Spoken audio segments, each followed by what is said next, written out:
Pues hoy quería decir algunas cosas sobre Santa Inés, que es una mártir muy querida de una época temprana del cristianismo. Eh, es famosa la lectura de San Ambrosio, un gran padre de la iglesia de Milano, en el norte de Italia.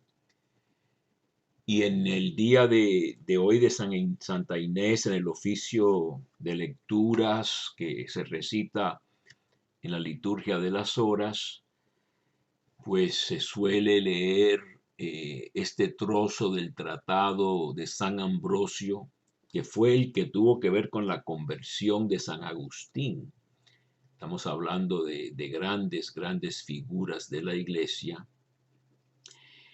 Y es muy tierna esta lectura de, no, de lo que dice sobre esta jovencísima mártir.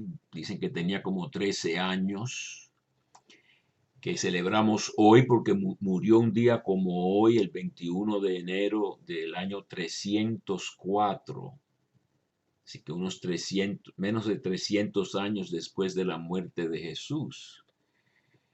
eh, es el día del natalicio, como solían decir ellos, ¿no? El cumpleaños, vamos a decir, de nacer para el cielo. Murió a los 12 años, dice él, por la tradición. Se destaca en su martirio, por una parte, la crueldad, que no se detuvo ni ante una edad tan tierna, y por otra, destaca la fortaleza que infunde la fe, capaz de dar testimonio en la persona de una jovencita. Dice, es que en aquel cuerpo tan pequeño cabía herida alguna, y con todo, aunque en ella no encontraba la espada donde descargar su golpe, fue ella capaz de vencer a la espada. Y eso que a esta edad las niñas no pueden soportar ni la severidad del rostro de sus padres, y si distraídamente se pican con una aguja, se ponen a llorar como si se tratara de una herida.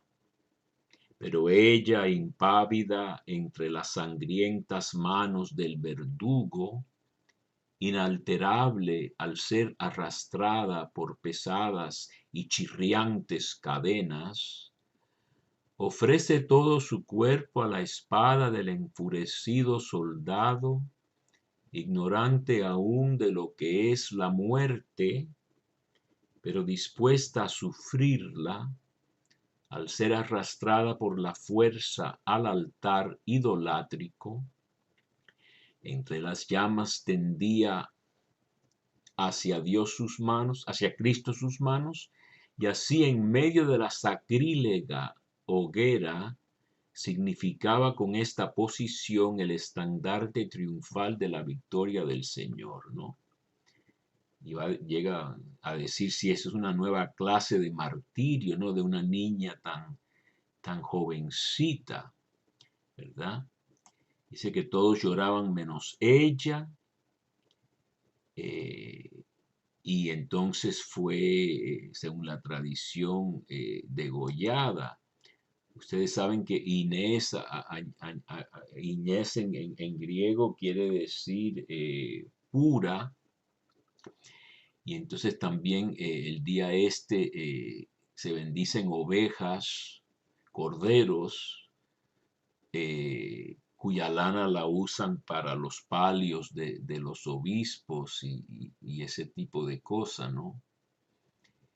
Eh, Tengo también algo aquí interesante de una historia de Trastevere, que es una parte de Roma donde yo viví, y dice que hay catacumbas en las cimas de las colinas que se cernían sobre Trastevere, ese es al otro lado del río, ¿no? Antes incluía incluso el Vaticano, ¿no?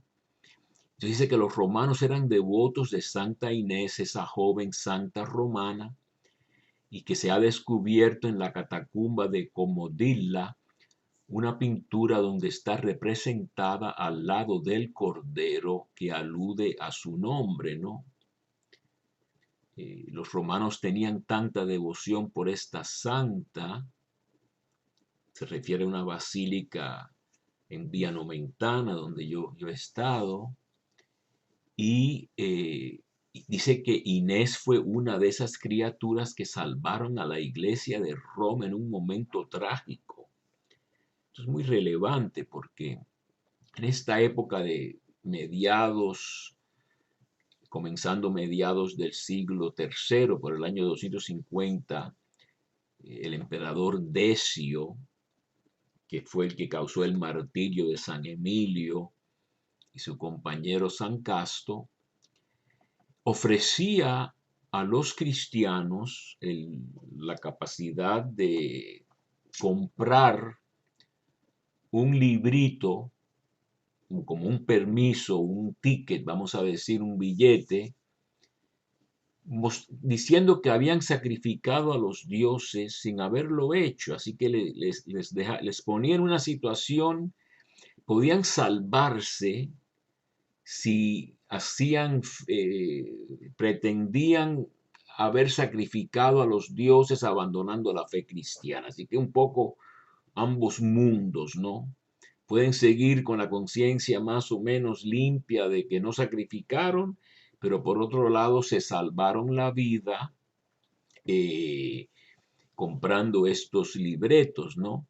Pero también había muchos de lo que llaman lapsi, los caídos, lapsos, traidores de la fe, y se dice aquí que sabemos por el relato de Dámaso, me imagino que es el Papa, que la joven Inés se escapó de su casa para ir a proclamarse cristiana en público delante del tribunal. Así que tuvo mucho valor, mucha valentía, y este ejemplo dicen que tuvo una gran influencia en una iglesia de Roma que siempre ha tenido periodos de decadencia, ¿no? De desánimo. Por eso los grandes reformadores, San Francisco, Santo Domingo, y después otros reformadores, Ignacio de Loyola, Juan de la Cruz, Teresa de Jesús, y así en adelante, ¿no? Entonces dice que dos sacerdotes, dice una carta de la época de San Cipriano, estamos hablando por el año 250, 260, también le tocó el martirio a San Cipriano, ¿no? Obispo de Cartago en el norte del África. Él escribe sobre San Emilio y San Casto, estos dos compañeros, que son de los lapsos. La primera vez, bajo las torturas, renegaron de la fe, pero después se arrepintieron y fueron torturados, y había un gran debate. ¿Pueden ser readmitidos a la iglesia?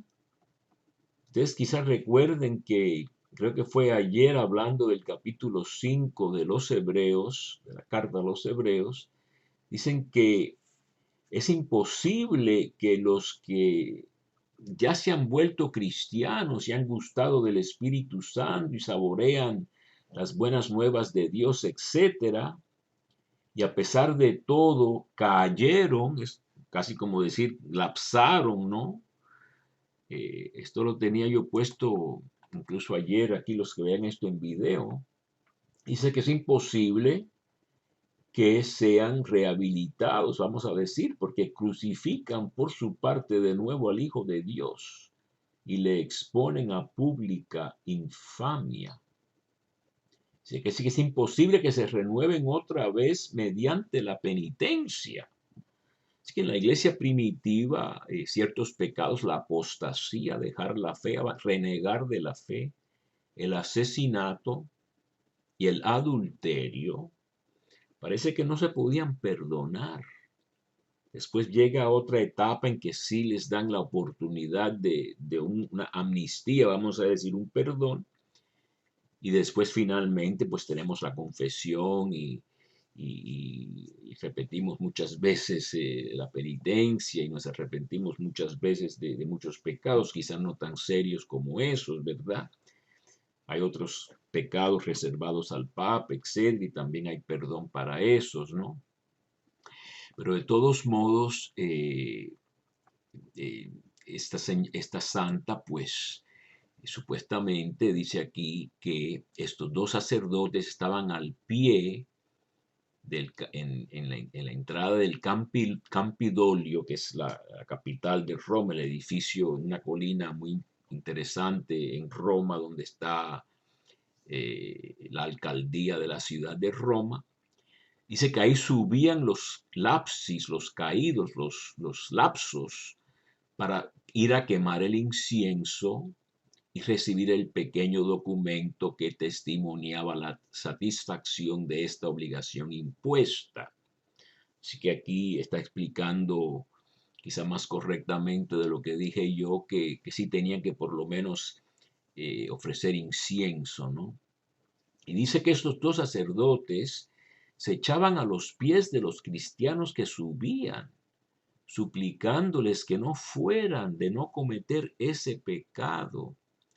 Sabemos además que el número de los lapsi fue extraordinario. Esta gente que renegaron con algún gesto, por muy pequeño que haya sido, jugaron los dos bandos, vamos a decir.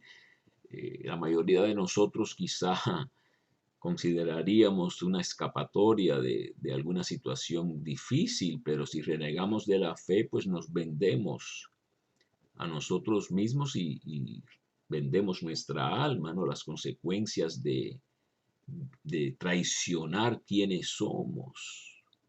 Y eso se puede hacer de muchas maneras también, ¿eh? Pues tiene unas consecuencias nefastas, ¿no? Hay grandes escritores y otros personajes grandes han tomado la decisión de lo que se puede decir vender el alma al diablo, ¿no? Por beneficio. Y después la vida se les se destruye la vida de alguien que has traicionado su propia conciencia de un modo tan profundo, ¿no?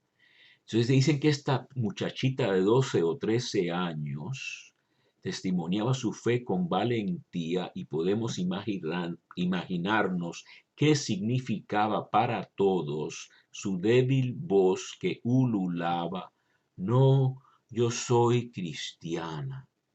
Dice que después de este nuevo aliento para la iglesia de Roma, se convirtió la iglesia o mejoró mucho la iglesia y regresó a ser una de las más fuertes.